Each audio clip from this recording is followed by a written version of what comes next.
کو ٹرسٹ نہیں کرنا چاہیے تھا. ہمارا مینڈیٹ ہمیں پورا ملنا چاہیے تھا. 2/3 اکثریت نے عمران خان کو سپورٹ کی اور ہمیں ایک ایک ایک ایک بالکل ایک کرپٹ قسم کی مافیا کے ساتھ ہمیں مجبوراً، میں لفظ یوز کر رہا ہوں، ہمیں بیٹھنا پڑا ان لوگوں کے ساتھ جو اب سوال یہ ہے کہ پاکستان تحریک انصاف جو ہے وہ اس وقت اعتراف تو کری اپنی ماضی کی غلطیوں کا، اور بہت اچھی بات ہے کہ انسان اگر اپنی ماضی کی غلطیوں کا اعتراف کرتا ہے اور اسی سے پھر سیکھ کے آگے بڑھتا ہے. لیکن اب سوال یہ کہ کیا تحریک انصاف ماضی سے سیکھے گی بھی یا نہیں؟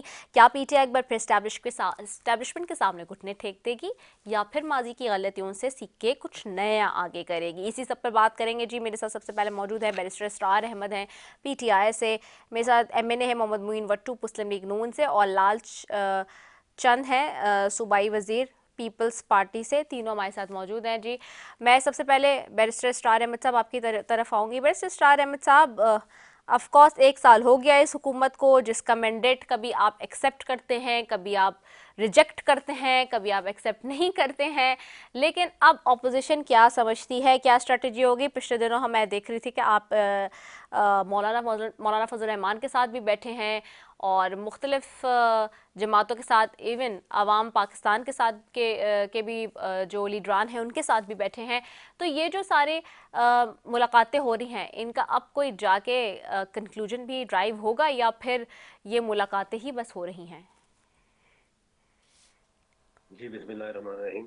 فریدہ، سب سے پہلے آپ کا شکریہ کہ آپ نے اپنے پروگرام میں لیا، اور میری طرف سے آپ کے جو ممنان ہیں ان کو میری طرف سے مدبانہ سلام عرض. دیکھیں، ہم نے کبھی بھی یہ جو ہم پہ مسلط کی ہوئی حکومت ہے، انسٹولڈ ہے، ہم نے اس کے مینڈیٹ کو کبھی بھی ایکسیپٹ نہیں کیا. قوم نے باہری مینڈیٹ پی ٹی آئی کو دیا اور پی ٹی آئی کا مینڈیٹ چوری کیا گیا اور ایک لوگوں کو اس قوم پہ مسلط کیا گیا، جس کی وجہ سے آج ملک میں جو ہم حالات دیکھ رہے ہیں، جو افراتفری ہے، جو بے چینی ہے، جو قوم کے اندر بے چینی پائی جاتی ہے، اس کی بنیادی وجہ یہ ہے. جہاں تک بات چیت ملک کے وسیع تر مفاد میں، ملک کے نظام کو ٹھیک کرنے کے لیے، ملک کے اندر افراتفری بے چینی کو ختم کرنے کے لیے جو غلطیاں کی گئی ہیں، جن حلقوں کی طرف سے غلطیاں کی گئی ہیں، ان کو سدھارنے کے لیے میں یہ سمجھتا ہوں کہ یہ وائز ہوگا کہ اب بات کو بڑھایا جائے، غلطیوں سے سبق سیکھا جائے، غلطیوں کا ازالہ کیا جائے اور ان کا سلوشن نکال کے ملک کو بہتری کی طرف لایا جائے. یہ میں سمجھتا ہوں کہ یہ ایک ہماری پازیٹیو سوچ ہونی چاہیے اور اس کی طرف ہمیں آگے بڑھنا چاہیے. اچھا، اب آپ اس خط کو کیسے دیکھتے ہیں جس کے اوپر آج کافی گفتگو رہی ہے اور اس وقت بڑا ہائی لائٹ ہو رہا ہے؟ چیف جسٹس پاکستان یا آفریدی صاحب نے کہا ہے کہ بانی P T I Imran Khan کا خط ججز آئینی کمیٹی کو بھجوایا، وہ طے کریں گے کہ آئینی بینچ نے اس معاملے کو دیکھنا ہے. دوسری طرف ہم دیکھتے ہیں کہ آئی ایم ایف کا ایک خصوصی وفد سپریم کورٹ میں ملاقات کے بعد صحافیوں سے بات چیت اس نے بھی کی ہے اور اس پہ بھی بریفنگ کی بات ہوئی ہے.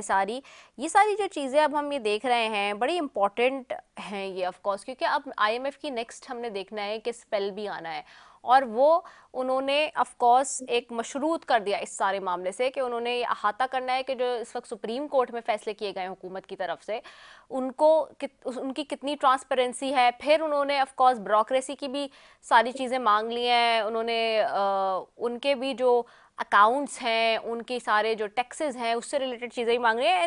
یہ پہلی دفعہ ہو رہا ہے اس وقت کہ عوام تو دیتی آئی یہ چیزیں اپنے سارے جو بھی ان کے معاملات ہوتے ہیں بینکس کے اندر اور ساری چیزیں، لیکن ہمارا ہمیشہ سے مسئلہ ہی یہی رہا ہے کہ جو ایلیٹ ہے پاکستان کی وہ چھوٹ جاتی ہے.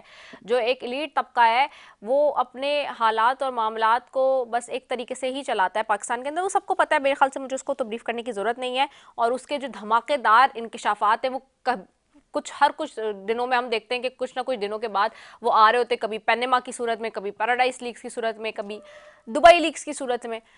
تو اس چیز کو آپ کیسے دیکھتے ہیں؟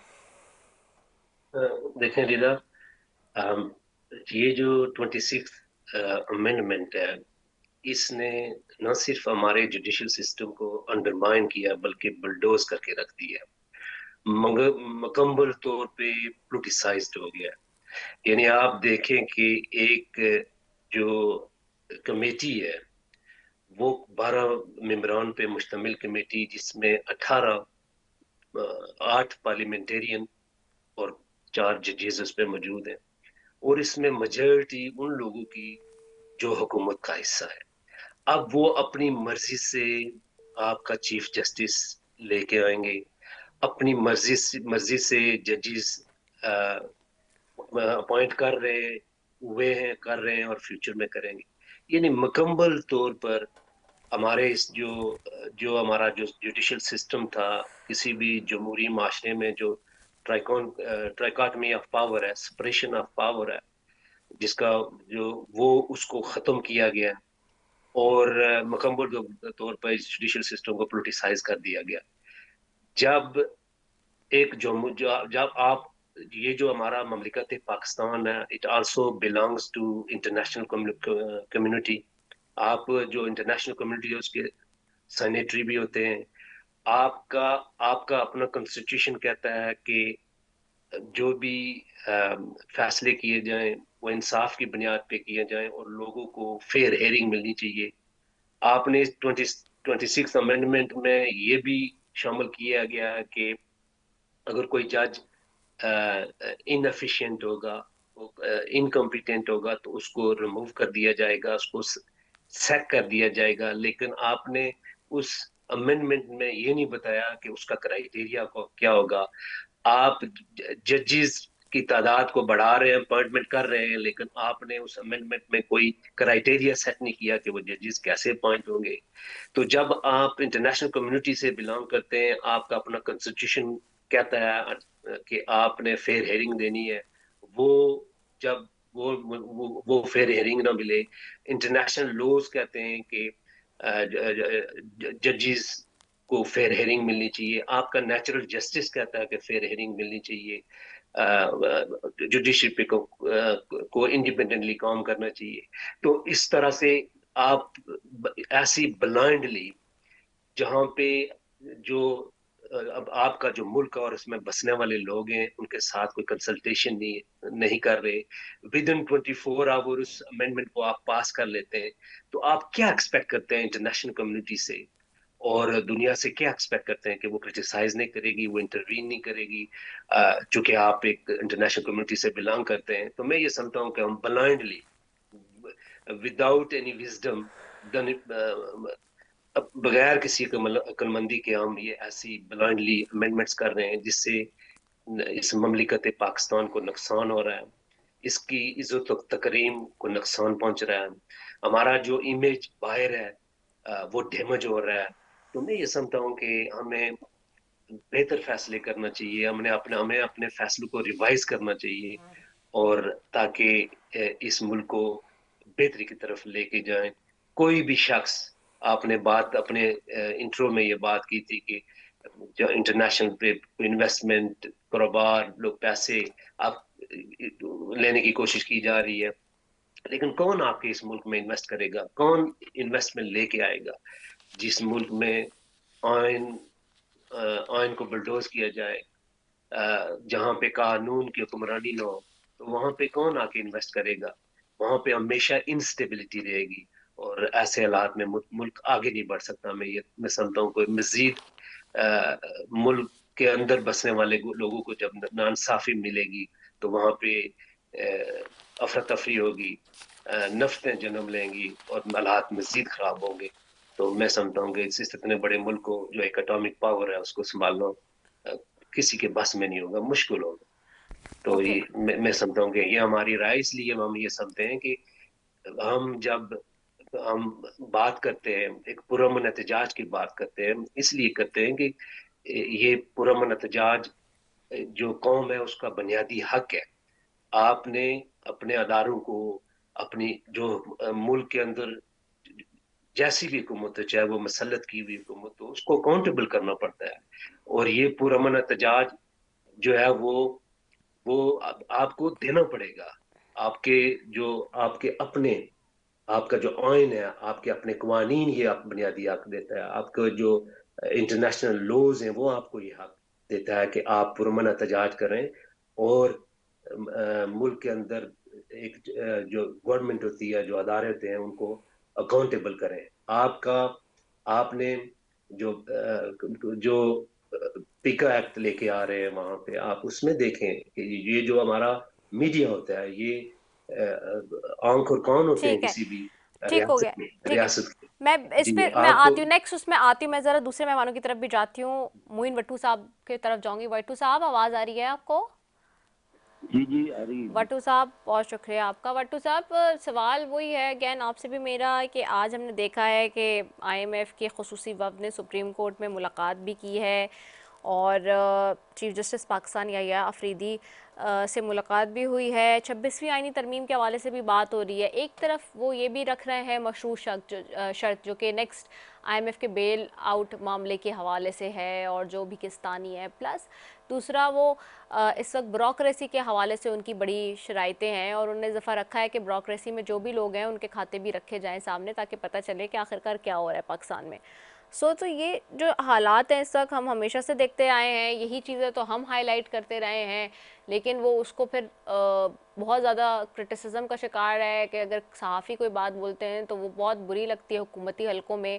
اور ہمیشہ سے یہ رہا ہے اٹس ناٹ اباؤٹ یور حکومت، یہ تو جو بھی حکومت ہوتی ہے اس کو برا ہی لگتا ہے جب وہ ان کو اس چیزوں کا سامنا ہوتا ہے جو صحافی ہائی لائٹ کر رہے ہوتے ہیں. لیکن ہیونگ سیڈ دیٹ، اب جو حالات اس وقت بنے ہوئے ہیں ایسی سچویشن میں اگر ہم نے آئی ایم ایف کو سیٹسفائی کرنا ہے تو پھر ظاہر سی بات ہے ان ساری چیزوں کے اوپر وہ چیک اینڈ بیلنس کرنے جا رہے ہیں، اور اگر وہ اس کے اوپر کنڈیشن لگاتے ہیں تو پھر حکومت کیا کرے گی؟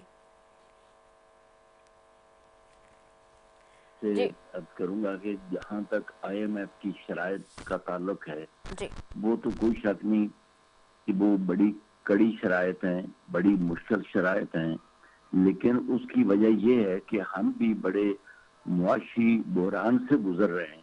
تو شاید اسی وجہ سے آئی ایم ایف بھی جو کڑی شرائط لگا رہی ہے، لیکن ہمیں اس امتحان سے گزرنا ہوگا، ہمیں اس مشکل سے اب اپنے آپ کو گزارنا پڑے گا. اور یہی وجہ ہے کہ پچھلے دنوں سے جب سے حکومت موجودہ مارچ وجود میں آئی ہے تو پرائم منسٹر صاحب نے کہا کہ ہمارے لیے یہ بہت مشکل فیصلہ تھا کہ ہم ایک دم پیٹرول کی قیمت اتنی زیادہ کر دیں. ہمیں بھی پتا تھا کہ ابھی ہمارے لیے یہ جو عوام میں مشکلات جب پیدا ہوں گی تو وہ حکومت کو متون کریں گے، اور وہ درست بات ہے. مگر جس بحران سے ملک گزر رہا تھا، معاشی بحران سے، کہ سابقہ حکومت نے جو آخری قسط ادا کرنے کی وہ بھی نہ کی، جس وجہ سے آنے والی حکومت کو، میاں شہباز شریف کی حکومت کو، وہ اقساط دوبارہ ادا کرنی پڑی، مشکل میں پڑ گئے ہم. لیکن اس کے بعد تو میں سمجھتا ہوں کہ موجودہ حکومت کی اور میاں شہباز شریف کی بطور وزیر اعظم یہ اتنی ایک میچورٹی اور دور اندیشی ہے کہ انہوں نے اس مشکل حالات سے معاشی طور پہ ملک کو اس بحران سے نکالا ہے. اور آج وہ ملک جس کو ہمارے یہ دوست جو تھے، مخالفین جو اپوزیشن والے تھے، خاص طور پہ ایک خاص پارٹی کے جو لیڈر تھے، وہ یہ چاہتے تھے کہ ہمارا ملک ڈیفالٹ میں چلا جائے. ان کی یہ خواہش تھی کہ یہ ہمارا ملک ڈیفالٹ میں جائے، لیکن اللہ کے فضل و کرم سے اب ملک ڈیفالٹ سے بھی نکلا ہے، اپنے پاؤں سے بھی ہم کھڑے ہو رہے ہیں، وٹو صاحب اور قطع کلامی ہماری جو معافی. معیشت ہے وہ بھی پہلے سے بہتر ہو رہی ہے. اچھا وٹو صاحب قطع کلامی معافی، کیا آپ کوئی جیسے آپ ایک مبینہ طور پر الزام لگا رہے ہیں اپوزیشن والوں کی طرف، کیا آپ کے پاس کوئی پرٹیکولر نام ہے کہ فلاں شخص نے حکومت کے یہ کہا تھا کہ جی جو اس وقت کی موجودہ حکومت ہے اور ماضی کی مطلب حکومت نے یہ کہا تھا، آپ جیسے کہ کہہ رہے ہیں جو کہ اس وقت کے اپوزیشن میں بیٹھے ہوئے، کہ کوئی پرٹیکولر نام لے لینا تاکہ وہ کلیئر ہو جائے بات، کیونکہ آپ کو پتہ ہے آج کل تو ہم لوگوں پہ تو ویسے ہی پی کا ایکٹ لگا دیا ہے آپ نے، تو پھر وہ فیک نیوز کی ٹرینڈ چل پڑتا ہے. اور پھر دوسرا یہ کہ مجھے تو یاد ہے کہ یہ سب سے پہلے یہ بات کس نے کی تھی کہ جی ہم ڈیفالٹ ہونے جا رہے ہیں، مجھے آج بھی یاد ہے مفتاح اسماعیل صاحب تھے اس وقت آپ کی طرف اور انہوں نے یہ بات کی تھی، جو کہ اب آپ کی پارٹی سے الگ ہو چکے ہیں، اور انہوں نے بعد میں بھی بہت ساری جگہوں پہ آ کے یہ بات اعتراف کیا کہ ہاں ناجی یہ بات تو کیونکہ ایک پریس وار ہوا تھا, پریس کانفرنس کے اندر انہوں نے یہ بات کی تھی جو انہوں نے بات کی تھی. تو آپ کیا اپوزیشن میں سے کسی کو جانتے ہیں واضح کوئی نام جس نے یہ بات کہی ہو؟ نہیں, میں سمجھتا ہوں کہ یہ صاف ظاہر ہے کہ جو بانی پی ٹی آئی کی طرف سے یہ کہا گیا آئی ایم ایف کو کہ پاکستان کے ساتھ ڈیل نہ کرے, یہ میں سمجھتا ہوں کہ یہ بات جو تھی اگر حقیقت میں دیکھا جائے تو یہ مخالفت برائے مخالفت نہیں تھی, یہ گورنمنٹ کی اپوزیشن نہیں تھی, یہ تو ملک کی مخالفت تھی. اس کو میں کنڈیم بھی کرتا ہوں, اور آج بھی میں سمجھتا ہوں کہ سابقہ حکومت نے, پی ٹی آئی کی حکومت نے جتنی غلطیاں کی ہیں, جیسے علی محمد صاحب بہت اچھے آدمی ہیں, انہوں نے ایک غلطی تسلیم کی ہے, لیکن بانی پی ٹی آئی کو یہ بھی غلطی تسلیم کرنی چاہیے کہ میں نے میثاق جمہوریت کو توڑا, میں اسٹیبلشمنٹ کا اعلی کار بنا, میں غیر قانونی طور پہ 18 جو 2018 والے الیکشن تھے اس میں غیر قانونی طور پہ وزیر اعظم بنا. پھر انہیں یہ بھی غلطی تسلیم کرنی چاہیے کہ میں جو یہ کہتا تھا کہ میں نے اپوزیشن سے ہاتھ نہیں ملانا. دیکھیں, یہ تو تکبر کی آخری منزل ہے کہ کوئی انسان اتنا متکبر ہو جائے کہ وہ کہے کہ جی میں نے کسی کے ساتھ ہاتھ نہیں ملانا. پھر کیا ہمارے ملک کی عزت چھوڑی گئی, اسمبلی میں آ کے بیان دے دیا کہ جی میں مودی کو ٹیلی فون کرتا ہوں, وہ میرا آگے سے فون ہی نہیں سنتا. پھر پوری دنیا میں پاکستان کا وہ مقام بنا دیا کہ ہمیں ساری دنیا میں اکیلا کر کے رکھ دیا. ہمارے جو دشمن لگے, ہمارے جو دوست ممالک تھے ان کو ہم سے اتنا دور کر دیا کہ سارے کے سارے جو ہمارے دوست ممالک تھے ان سب کو ناراض کر دیا. کیا یہ پاکستان کی انہوں نے خدمت کی ہے؟ کیا یہ پاکستان کے لیے بہتر کیا ہے؟ کیا بیرون ملک جا کے جلسہ کر کے پورے پاکستانیوں کو بے ایمان کہنا یہ پاکستان کی خدمت ہے؟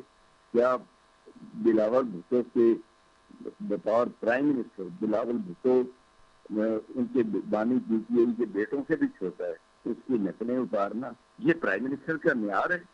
یہ پرائم منسٹر کا اسٹیٹس ہے؟ پوری دنیا میں انہوں نے ہمیں پاکستان کو نہ صرف اکیلا کیا, پاکستان کی معیشت کو تباہ و برباد کر کے رکھ دیا. اور اب ہماری جو میں سمجھتا ہوں یوتھ کو اخلاقیات جو ہے ان کی تباہ کر رکھی ہے.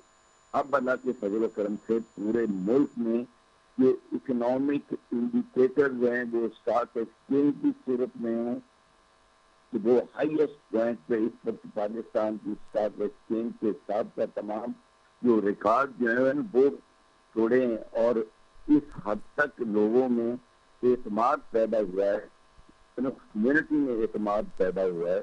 پھر آپ یہ دیکھیں کہ مہنگائی جو 40% تھی وہ 2% پہ آئی ہے. پھر آپ کے فارن ریزرو جو تھے وہ کتنے انکریز ہوئے ہیں. پھر آپ کا گروتھ ریٹ جو ہے وہ پہلے سے کتنا بہتر ہوا ہے. یہ ساری چیزوں پہ اگر آپ غور کریں تو آج اللہ کے فضل و کرم سے پورے ملک میں ایک امید کی کرن بھی ہے, اور آج پورا ملک جو معاشی طور پہ اپنے پاؤں پہ کھڑا ہے. اور انشاءاللہ تعالی آئندہ 2 سالوں میں آپ یہ دیکھیں گے کہ پاکستان معاشی طور پہ کس رفتار سے آگے جاتا ہے. لیکن اس کے لیے پاکستان میں امن عامہ کی صورتحال کا بہتر ہونا, پاکستان اس وقت کئی محاذوں پہ جنگ لڑ رہا ہے, معاشی محاذوں پہ بھی جنگ لڑ رہا ہے. پاکستان دہشت گردی کے خلاف بھی جنگ لڑ رہا ہے. پاکستان موجودہ اپوزیشن کی پیدا کی ہوئی مشکلات جو ہیں اس سے بھی حکومت نبرد آزمائے ہے کہ یہ کیا طریقہ ہوا کہ ایک صوبہ جو ہے وہ حکومت پہ چڑھ دوڑتا ہے, حملہ کر دیتا ہے. یہ پاکستان کے ساتھ محبت ہے؟ یہ پاکستان کے ساتھ وفاداری ہے؟ کیا یہ سیاست ہے؟ پاکستان میں سیاست کا ایک طریقہ کار ہے.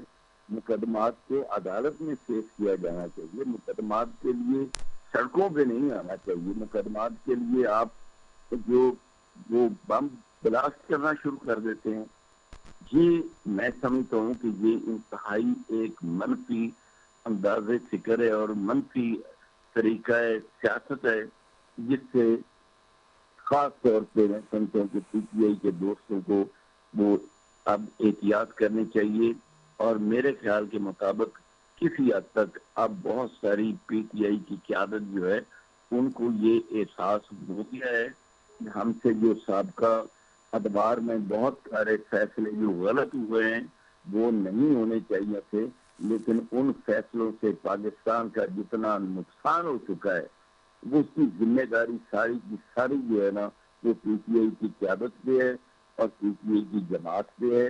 اور اب بھی میں سمجھتا ہوں کہ انہیں یہ سمجھنا چاہیے کہ مفاہمت کی سیاست پاکستان کے لیے ضروری ہے. فرق صرف یہ میچور پولیٹیشنز میں اور انمیچورٹی میں یہ فرق ہے کہ جب پی ٹی آئی کی حکومت تھی تو ان کے قائد یہ کہتے تھے کہ میں نے اپوزیشن کے ساتھ ہاتھ نہیں ملانا. اب کی جو سیاست ہے، اب کے جو وزیر اعظم ہے میاں شہباز شریف جو ہے نا وہ ہر روز یہ چاہتے ہیں کہ ہم سب کے ساتھ مل بیٹھ کے مذاکرات بھی کرنا چاہتے ہیں، بات چیت بھی کرنا چاہتے ہیں، اور اسلام و تقسیم سے ملک کے روشن مستقبل کے لیے مل کے پالیسیاں بنانا چاہتے ہیں، ایک دوسرے کے ساتھ تعاون کرنا چاہتے ہیں، تاکہ سب سے جو مقدم ہے وہ ہمارے لیے ہمارا ملک ہے، سب سے جو اہم ہے وہ پاکستان کے مسائل ہیں. اس کے لیے سوچنے کے لیے اللہ کرے کہ کوئی میچورٹی والی سوچ جیسے develop with the passage of time ہو رہی ہے، اللہ کرے یہ ساری اپوزیشن میں بھی، اور یقیناً گورنمنٹ کی طرف سے تو بار بار آفر کی جا رہی ہے کہ بیٹھ کے سیاستدانوں کو ملک کے مستقبل کے لیے سوچنا چاہیے، ملک کی ترقی کے لیے سوچنا چاہیے، آنے والی نسلوں کے لیے سوچنا چاہیے، پاکستان کی عزت اور وقار کے لیے سوچنا چاہیے، پاکستان کو دنیا میں بین الاقوامی طور پہ ان کے جو تعلقات خراب کیے ہیں سابقہ حکومت نے ان کو دوبارہ استوار کرنا چاہیے. یہ آج کا منشور اور آج کا یہ ایجنڈا ہونا چاہیے سب جماعتوں کے لیے. اچھا چلیں، میں پیپلز پارٹی کی طرف بھی چاہتی ہوں. لال چند صاحب آپ کو آواز آ رہی ہے؟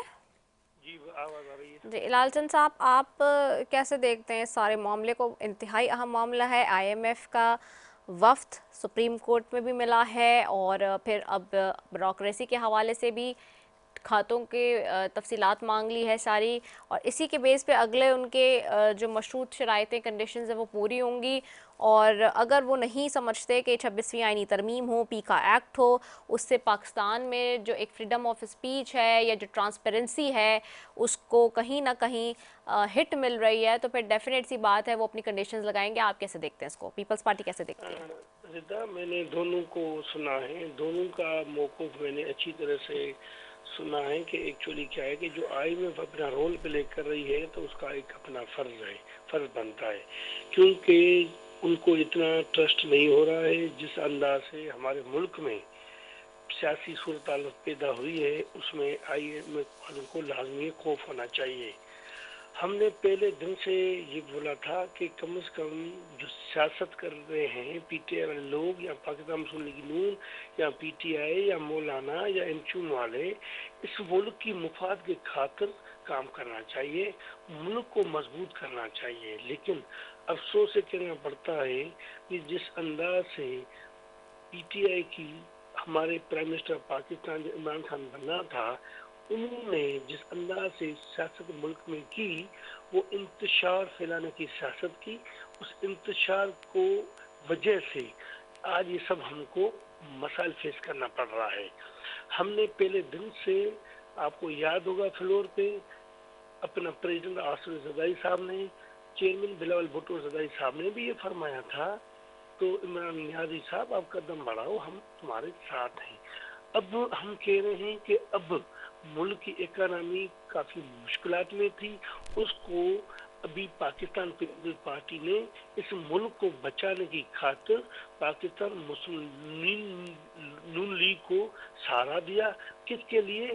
ہم صرف ملک کو بچانے کے لیے. اب ہم کہہ رہے ہیں کہ ملک اپنے پاؤں پہ آ رہا ہے.